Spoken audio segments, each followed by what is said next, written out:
Hi, this is Deb from Worx. You might be just debating whether or not it's worth buying an espresso machine for home. If you are, you're probably thinking, what do I need at home to make espresso?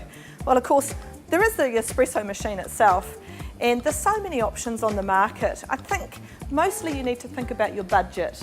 Obviously, if you are a real coffee connoisseur, you might want to make a proper investment in buying a fully fledged 9-bar espresso machine, but they are expensive. There's a few essentials you're going to need other than the coffee machine itself and a grinder. And that's what I'm going to talk about today, the Essential Barista's Kit. There's a few things you're going to need, so I'm just going to run through them quickly, and this is just to save you a bit of time and research, really. The first thing that you're going to need is a temper. Can't make espresso without a temper because we need it to cause pressure when the coffee is ground and put into the basket.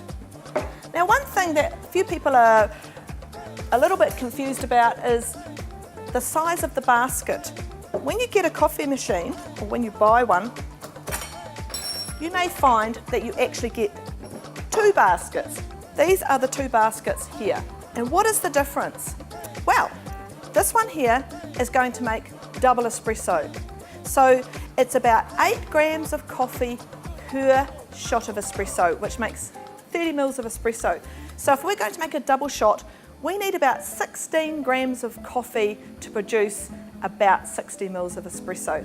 And that's what this basket is like.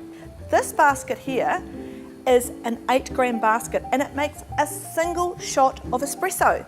So if you have a machine that's got one of these in there and you're thinking, I don't think my coffee's quite strong enough, I don't know why, it's probably because you're only making a single shot of espresso, which is about 30 mils, remember. So if you like a double shot of espresso, you're going to need a basket like this. If you like a single shot of espresso, you should have a basket like this, because this makes the correct pressure. It's got a small little sieve at the bottom here, and the smallness of that sieve actually helps create the pressure. So make sure you've got the right basket in there for a start. You have to clean these regularly. Coffee is a food, and it's like anything else that we make. You don't want that to go rancid, because when it does, it really starts to taste horrible, and all the coffee you make tastes horrible after that, because the espresso coffee produces an amazingly thick, it's like a tar substance as it sets, and that substance just sticks to everything, and it lines up inside of your handle, and it does go rancid. That's why cleaning your machine is absolutely essential. And I know that it's hard to discipline yourself to clean your machine regularly, but seriously, this little machine, it needs regular cleaning to make sure that the head doesn't block up, because that tar-like substance, it sets like tar. It's really, really hard to get off once it's set, and you don't want that to happen. So make sure that you're disciplining yourself to clean your machine regularly. Most machines will come with some type of cleaning kit.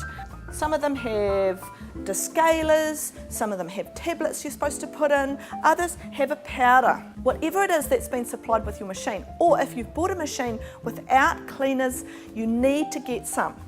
The other little essential thing is this little brush here. This brush is to help clean the head. So what you do is you run it around what is called the seal on the head. There's a little rubber seal up here, and when you put your handle in, it seals it so that under pressure the whole handle doesn't blow off. You don't want that to happen. So that seal, you need to keep it clean. You don't want it building up with coffee grinds, and it should be cleaned after every use. Rinsing out your head on a regular basis is a great idea. After you've finished, give it a good rinse out. Just keep up the maintenance on your machine. Your seals are going to wear out, you're going to have to replace them. Depending on use, usually about every 6 months. If you don't know where to get seals from, ring a coffee supplier and they may be able to point you in the right direction. The other things that you probably need is a little tamping mat. You don't want to damage your bench, and because you actually have to put pressure on your basket and handle, make sure you've got something that you're using to protect. These are just hard rubber. They're not expensive, and they certainly save your bench a lot of wear. So you need one of those on board. Obviously, a milk steaming jug. Most of them come in this shape these days, and I think these are the best. Easy to pour, easy to use, and these ones are sort of like Teflon coated, which stops the milk sort of setting on the jug, so they are really, really easy to clean. The other thing that you must have is a little knock box. You can just use an old ice cream container or something, but it doesn't work very well. This little knock box here has a wee bar, and what happens is when you want to knock out your coffee grinds after you've made it, you just give it a little bang across the bar, and out should come your nice little pressure cake that you've made. Great way to see whether you're actually forming enough pressure. Those little cakes should be coming out whole and dropping into there. If they're coming out all splodgy, maybe you haven't got your pressure quite right. And some people call them pucks, but I just call them pressure cakes. They look like little chocolate brownies, but don't ever eat one because they're really horrible. The other thing that you probably might need is a shaker. This is great if you're making cappuccinos or if you're doing chai and you like to put a little sprinkle over the top. You can put chocolate or cinnamon in them. But anyway, sort of quite essential if you like cappuccino or making cappuccinos for other people. And the last thing is a coffee storage container. Heaps of people say, how do I store my coffee? Do I put it in the freezer? Do I put it in the fridge? What should I do? Most people probably now recognise that the best way to store your coffee is in a cool, dry place. You can put it in the freezer if you want to, as long as there's no moisture that can get into the coffee itself. But you can buy these little, they're called airscape storage containers. They come in this size and a larger size. And basically, you pop your coffee in here and then you seal it up nice and airtight. And the good thing about this is, of course, it just keeps going down, down, down as you use up your coffee, and that keeps the coffee airtight. Because probably if you're getting your coffee in good foil bags that have got air release valves and things, it will stay fresh for a lot longer than if it's in a paper bag. If it's in a paper bag, probably need to get it out and into a container. You don't have to have a fancy container, but it really should be airtight. But these are fantastic, and for people that like to keep it in an airtight thing, this is a great solution.